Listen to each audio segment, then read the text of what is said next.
Welcome to my channel. Today we will unlock the book Ikigai by Héctor García and Francesc Miralles. There are 5 blue zones in the world, which are areas around the world where people live longer and healthier lives than the global average. The 5 blue zones identified in the book are Okinawa, Japan, Sardinia, Italy, Nicoya, Costa Rica, Icaria, Greece, and Loma Linda, California. These areas share commonalities in terms of lifestyle and culture, such as a focus on nutrient-dense foods, physical activity, and a strong sense of community, which means close connections and mutual support among people. In this book, the authors focus on the beautiful place in Japan called Okinawa. It is a group of islands located in the southernmost part of Japan. The islands are known for their beautiful beaches, rich cultural heritage, and unique cuisine. Besides, Okinawa has a strong tradition of and reputation for healthy living and longevity, with a high number of centenarians, people who live to be 100 years old or older. We can see a set of shocking statistics from the book. In Okinawa, there are 24.55 centenarians for every 100,000 people, which is significantly higher than the worldwide average. What is the secret of their longevity? Héctor García, a Spanish entrepreneur and longtime resident of Japan, and Francesc Miralles, a Spanish writer, journalist, and lecturer, wanted to explore the secret. During their preparation, they talked about the word, the book title as well, Ikigai. In Japanese, Iki means life, while Gai means to be worthwhile. In the book, the word Ikigai is a Japanese term that translates to a reason for being or a sense of purpose in life. It represents the intersection of what you love, what you are good at, what the world needs, and what you can be paid for. Does the concept of Ikigai have something to do with the longevity of Okinawans? With these questions in mind, the authors conducted theoretical research and fieldwork. They traveled to the village on the northern island of Okinawa to Ogami and studied the secret of their longevity. The authors believe that many people in the world are struggling to find meaning and purpose in their lives. So, they wrote this book to share these insights with us around the world and teach us how to pursue our own Ikigai, thus prolonging our lifespan. Next, we will discuss the contents of the book in 4 parts. Part 1, The Power of Flow. Part 2, The Ikigai Diet. Part 3, Gentle Movements. Part 4, Emotional Resilience and Anti-Fragility. We all know that Einstein put forward relativity. He once used an interesting fact to explain it to us. Sitting next to a beautiful girl may make time pass by quickly, while being in a painful situation like touching a hot stove may make time feel longer. Have you ever felt that way? When completely absorbed in an activity or the task at hand, the psychologist Mihai Csikszentmihalyi defined the state as flow. It is a mental state of deep concentration and effortless action, where we feel a sense of fulfillment and satisfaction.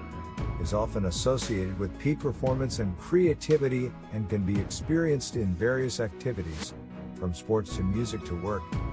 Flow is not something that can be forced or achieved through willpower, but rather emerges spontaneously when we are fully engaged and challenged by an activity that we enjoy.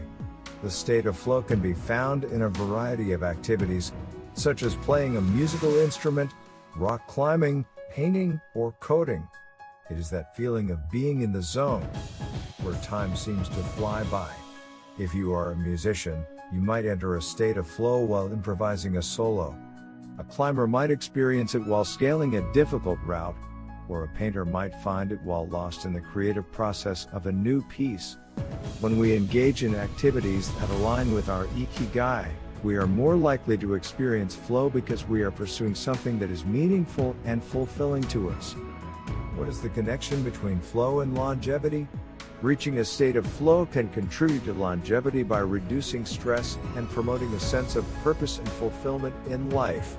Chronic stress can have negative effects on health and increase the risk of various diseases, while having a sense of purpose and fulfillment in life can increase overall well-being and lead to healthier behaviors. Additionally, engaging in activities that promote flow can lead to a more active lifestyle, which is associated with improved health outcomes and longevity. In the book, there are 3 strategies for reaching the state of flow. First of all, the Schaefer model recommends taking on tasks that are slightly outside of our comfort zone, but still doable, to experience them as a challenge and enjoy the feeling of pushing ourselves. If a task is too easy, we get bored and apathetic, but if it's too difficult, we give up and feel frustrated. Finding the middle ground is the key to experiencing a sense of achievement and satisfaction, which helps us stay in tune with our Ikigai. Even reading a book requires following certain rules and having certain abilities, and finding the appropriate level of challenge can lead to a state of flow. The second strategy to achieve flow is to have a clear, concrete objective. Clear objectives help achieve flow, as seen in video games, sports, and board games, where the objective is very clear. In the case of many organizations, employees don't know their objectives, as executives get lost in the details of obsessive planning. For example, as we can see from a study conducted by Boston Consulting Group, the topmost grievance of employees in multinational corporations when it comes to their bosses is that they fail to clearly communicate the team's mission, resulting in the employees being unaware of their objectives. Friends, if you want to read these books but are short of time, then I have brought the key points of this book for you, which is the main point of the entire book. Reading it is equivalent to reading the entire book. If you want to buy, you will find the link in the description box and comment box, and it is only a limited time offer, so hurry up. Having a compass pointing to a concrete objective is more important than having a map. Once the journey has begun, we should keep this objective in mind without obsessing over it. It is important to reflect on what we hope to achieve before starting to work, study, or make something. However, we should also know how to leave it behind when we get down to business. Strategy 3 in the book suggests concentrating on a single task to achieve a state of flow. Multitasking is often viewed as a desirable skill, but it can actually prevent us from reaching a state of deep concentration and flow. Do you like listening to a YouTube video while writing an email and responding to a chat prompt on your smartphone? The truth is, this may lead to forgetting what we were initially working on. We may also believe that multitasking can save time, but research suggests that it actually decreases productivity. Even those who consider themselves good at multitasking are not very efficient and can be some of the least productive individuals. When we focus on a single task, we can become completely absorbed in it, and time seems to fly by. The authors give us several methods of focusing on a single task, such as avoiding looking at any type of screen during the first hour of the day and the last hour before bed, turning off your phone or using the Do Not Disturb function while working on a task to avoid distractions and interruptions, or designating a day of the week as a technology-free day, allowing only for e-readers or MP3 players without Wi-Fi. Once we learn to reach this state of flow, we can even make the mundane tasks we do not want to do in our lives enjoyable, which is called microflow. By identifying the activities that lead us to enter a state of flow and examining what these activities have in common, we might discover their underlying Ikigai. If we do not, we should continue to search by exploring other similar activities that we are interested in. The more we train ourselves to enter a state of flow, the closer we will be to our Ikigai. One key aspect of Okinawa's longevity is the Ikigai diet, which is not merely a diet plan but a holistic approach to nutrition, lifestyle, and mental well-being. Makoto Suzuki, a cardiologist, has done the most rigorous study of the Ikigai diet. The author of this book cites his research data and findings to illustrate the miracle diet in Okinawa.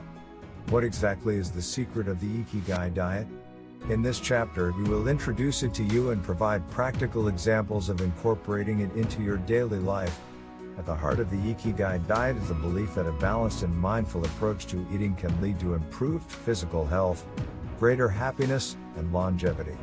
The diet is centered around consuming a diverse range of whole, unprocessed foods, focusing on local, seasonal, and organic produce.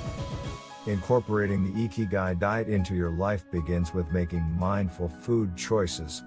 Here are some key components and practical tips to help you adopt this life-enhancing way of eating. The Ikigai diet is primarily plant-based, with a focus on vegetables, fruits, grains, and legumes. These nutrient-dense foods provide essential vitamins, minerals, and fiber. Grains form the basis of the Japanese diet, with white rice being a staple that is consumed daily along with noodles. Similarly, rice is the main component of the Okinawan diet.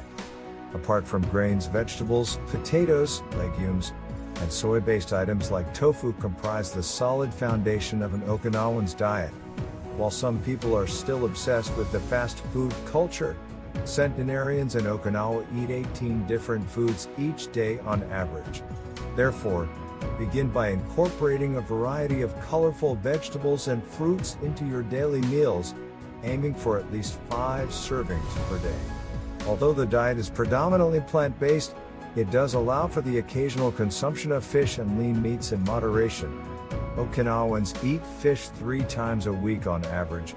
Fish, particularly fatty fish like tuna, salmon, mackerel, and sardines, are rich in omega-3 fatty acids, which support brain and heart health. Choose sustainably sourced seafood and opt for meat once a week, such as pork. Besides the author also mentions sanpin cha, which is a type of tea that is popular in Okinawa. Sanpin cha is a blend of green tea and jasmine flowers and has a light, floral flavor. It is a refreshing drink that is often consumed with meals or as a midday pick-me-up. The book explains that sanpin cha has various health benefits, including antioxidants that may help reduce the risk of cancer and heart disease.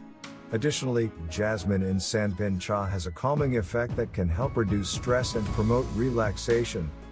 Finally, the philosophy of hara hachibu, which means eating until 80% full, is central to the Ikigai diet. How do we define 80%? The author gives us the answer.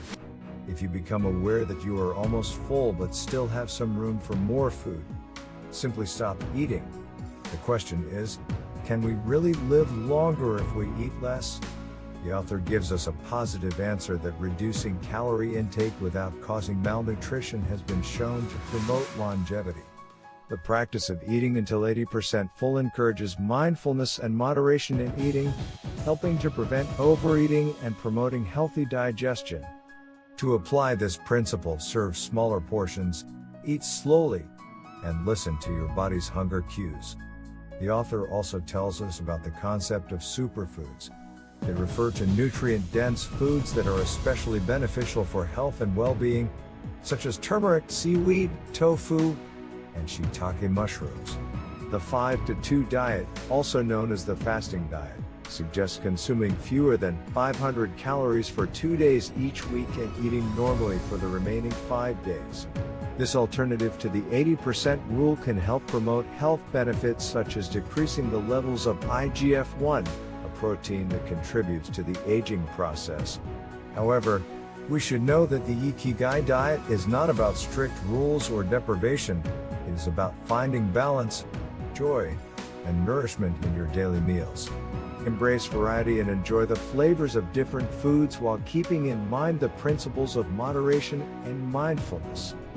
In conclusion, an Ikigai diet is a holistic approach to eating and living that promotes physical health, mental well-being, and longevity. By incorporating the principles outlined above, you can begin to align your nutritional choices with the Ikigai philosophy and, in turn, discover your unique purpose and path to a fulfilled and purposeful life. Remember, the journey toward Ikigai is not a one-time event but an ongoing process of self-discovery and personal growth. Embrace this way of living and enjoy the lifelong benefits it offers. In this chapter, we will discuss the benefits of gentle movements in delaying aging. How many of you will spend a long time sitting when learning or working? According to Gavin Bradley, an expert on the subject, sitting for extended periods can significantly slow down metabolism, reduce the effectiveness of enzymes that remove bad fat, and lower levels of good cholesterol. However, getting up for only 5 minutes can help restart these processes. Bradley emphasizes recognizing the detrimental effects of prolonged sitting and taking a simple step to mitigate them. The step will be as gentle as getting up from your chair. Gentle movements prioritize low-impact, mindful exercises that focus on maintaining flexibility, strength, and balance. They serve as an antidote to the modern sedentary lifestyle and high-intensity workout trends, which can sometimes lead to burnout or injury. In contrast, gentle movements emphasize harmony between the body and mind, helping to create a sustainable and enjoyable approach to physical activity that contributes to a long, healthy life. Not to make gentle movements a part of your daily routine, consider trying some of the following practices, which can be adapted to suit your individual needs and preferences. First of all, the author introduced us Radio Taiso, a Japanese morning warm-up routine. It has been practiced since before World War II. Originally transmitted via radio, today, it is followed through television channels or online videos. About 30% of Japanese practice Radio Taiso daily, including elderly residents of nursing homes. The exercises, which take 5 to 10 minutes, focus on dynamic stretching and increasing joint mobility. One iconic Radio Taiso movement involves raising and lowering the arms in a circular motion. These basic exercises help counteract our modern sedentary lifestyles, where we rarely raise our arms above our heads, unlike our ancestors who frequently did so during daily activities. Radio Taiso helps us practice essential body movements and maintain mobility. The second one is yoga. Originating from ancient India, yoga is a versatile practice that ranges from gentle stretches to more intense poses, focusing on breath control, mindfulness, and flexibility. Yoga is divided into different styles, including Hatha and Vinyasa.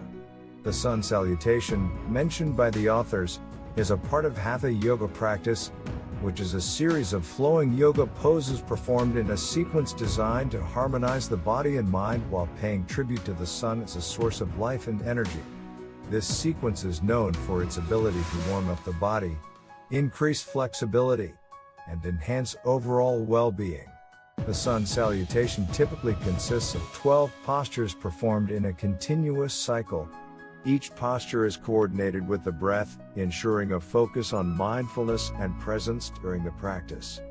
The sequence begins and ends with a standing posture, with various forward bends, lunges, and plank positions in between.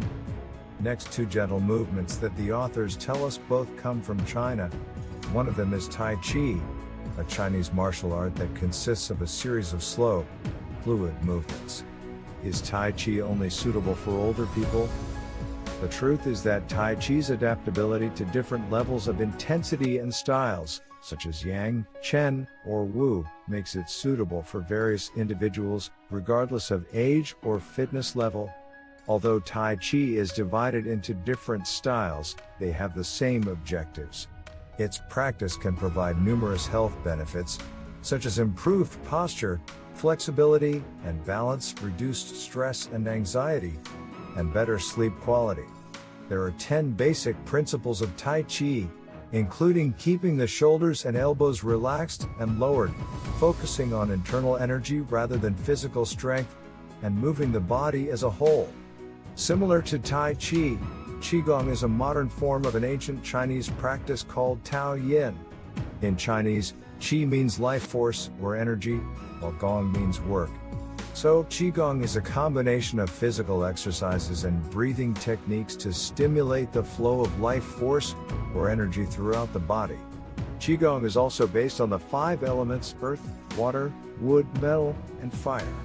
Each of them is a kind of exercise in Qigong and aims at balancing energy currents to enhance brain and organ function.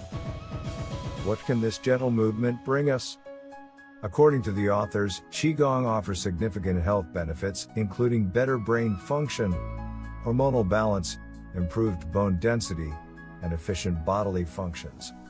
Practice involves regulating the body, breath, mind, life force, and spirit. Finally, the authors also talk about 2 gentle movements, shiatsu and breathing. Shiatsu is a Japanese technique created in the early 20th century for treating arthritis. It involves applying pressure on energy points of the body using the palms and thumbs to create equilibrium. Usually, what we mean by resilience is the ability to persevere. However, in the book, the authors also refer to it as an outlook that can prevent us from being overwhelmed by negative emotions or distractions. In other words, resilience, also called emotional resilience, specifically under this condition, is the ability to manage and cope with emotions in a healthy way, particularly during times of stress or crisis. It can enable us to navigate difficult situations while staying centered on our goals and values. At the beginning of this chapter, the authors provide us with two examples. Siddhartha Gautama, also known as Buddha, was born into a wealthy palace and grew up surrounded by material comforts. Despite this, he felt a sense of dissatisfaction and decided to abandon his privileged lifestyle to become an ascetic. However, he eventually realized that extreme asceticism did not bring him the happiness and well-being he sought. Similarly, Zeno of Citium initially studied with the Cynics, who lived ascetic lives and renounced earthly pleasures. He also found that this way of life did not bring him a sense of well-being. He eventually founded the school of Stoicism himself. Unlike the Cynics, Stoicism does not seek to eliminate all feelings and pleasures from our lives, but rather focuses on eliminating negative emotions and finding balance in enjoying life's pleasures without becoming enslaved by them. What we can conclude from their experiences is that pleasures themselves are not the problem, but whether we indulge in them. The key to emotional resilience is to be prepared for the possibility of these pleasures disappearing and to maintain a sense of perspective. After knowing what emotional resilience is, how can we build the ability? The authors give us three possible methods. The first one is negative visualization, also practiced by the Stoics. Human desires are inexhaustible.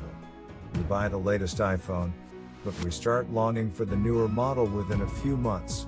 We get a promotion with a hefty raise, but soon we start looking for ways to earn more money. We achieve our fitness goals but then set even higher ones. We always strive for more even after achieving our goals, which the Stoics do not recommend. Rather, we should practice negative visualization in case these pleasures in our lives suddenly disappear or our desires are not satisfied. We might have heard the word visualization many times, but what is negative visualization? In easy words, it is to imagine the worst thing that could happen. Take the Stoic philosopher Seneca, who practiced negative visualization every night before sleeping. As an example, Seneca recommended imagining negative situations and even putting them into practice, such as living without servants or luxurious food and drink. By doing so, he prepared himself for worst-case scenarios and answered, "What is the worst thing that could happen?" Negative visualization is essential in developing emotional resilience and being prepared for challenges that may arise in life. The second method from the book is to know what we can control and can't, and resist giving in to negative emotions. Meditation is also a way to become aware of our emotions and desires and free ourselves from them.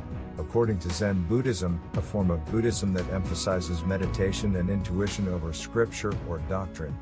The commonly used mantra Om Mani Padme Hum in Buddhism focuses on controlling negative emotions by purifying the ego, jealousy, passion and desire, bias, greed, and hatred. It is important to train our minds not to get carried away by negative emotions and cultivate a clear sense of what we can change and what we cannot.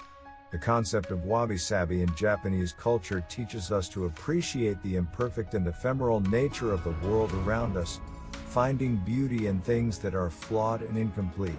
Unlike Western architecture, which seeks permanence, Japanese architecture embraces impermanence, built with the knowledge that structures will need to be rebuilt. The authors conclude that accepting the fleeting nature of the world around us and recognizing the things we cannot control, such as time, is the key to appreciating the beauty of imperfection. The last method is to live in the moment. The present moment is all that exists, and it is the only thing we can control. To cultivate emotional resilience, We should appreciate things just as they are in the moment, without worrying about the past or the future. Stoicism suggests reflecting on the impermanence of the things around us, remembering that everything we have and all the people we love will disappear at some point. By being aware of the impermanence of things, we can love the present moment and those who surround us without giving in to pessimism. This concept can also be found in Buddhism, where we are advised to keep the impermanence of the world always in mind. It helps us avoid excessive pain in times of loss. In Japanese, there is a concept called Ichigo Ichi-e, which means this moment exists only now and won't come again. It is commonly used in tea ceremonies and Japanese martial arts, which emphasize being present at the moment. In this chapter, the authors also go deep into another concept, anti-fragility. Have you ever heard of it? However, while resilience focuses on bouncing back to a previous state after a disruption, anti-fragility goes beyond this by actually becoming stronger and more resilient as a result of the disruption. Japan is a great example of anti-fragility, where the 2011 earthquake, tsunami, and nuclear disaster led to a rebuilding effort that not only restored what was lost but also made the country more anti-fragile. The disaster forced the country to identify and correct weaknesses, such as inadequate seawalls and an over-reliance on nuclear power. The Japanese people also showed remarkable resilience and cooperation, with communities coming together to rebuild and help each other. The government and private sector also collaborated to create new industries and technologies to prevent future disasters, such as new earthquake-resistant construction methods and more robust backup power systems. In order to be more anti-fragile in our lives, the authors offer us 3 steps.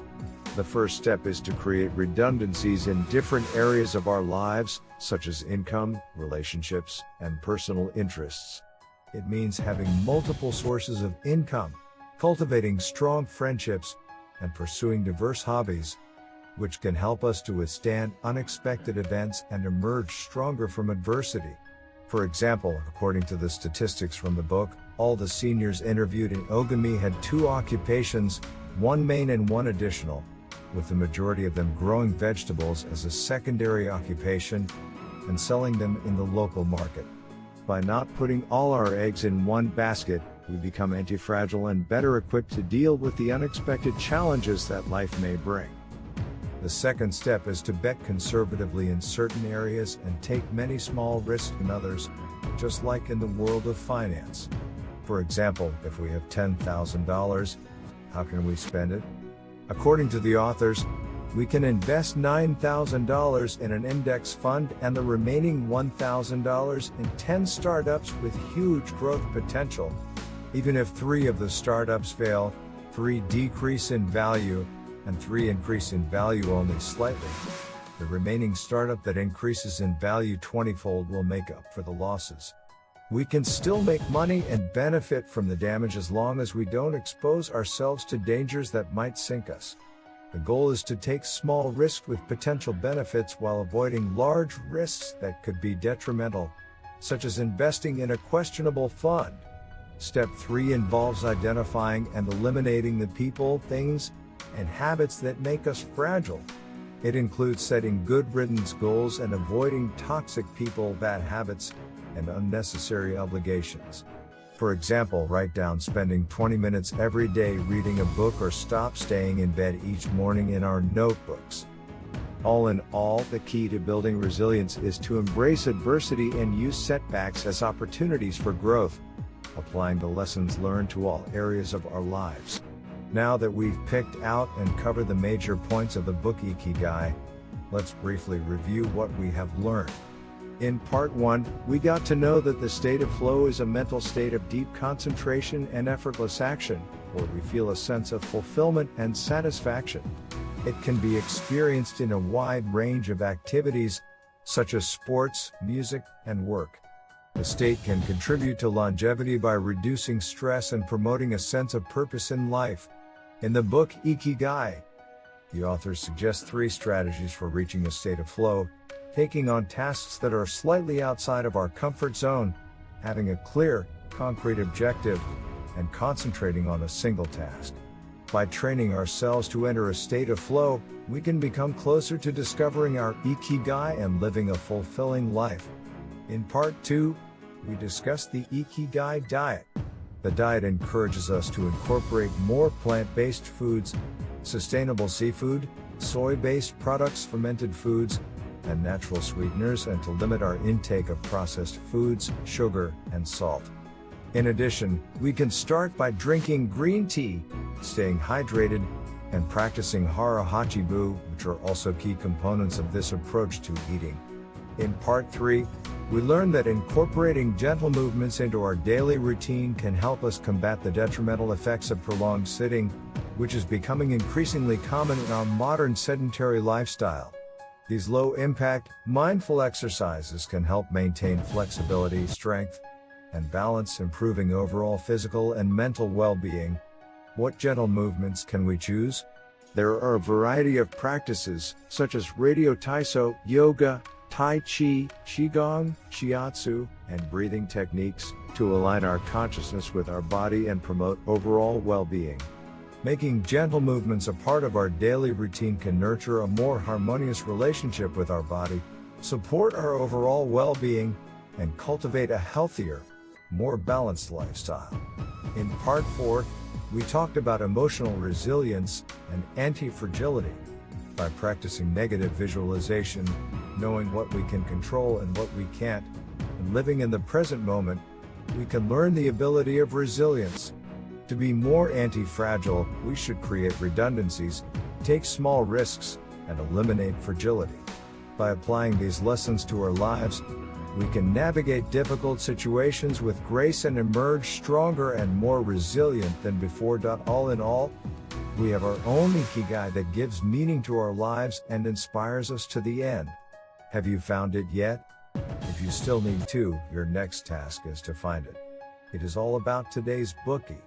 See you next time.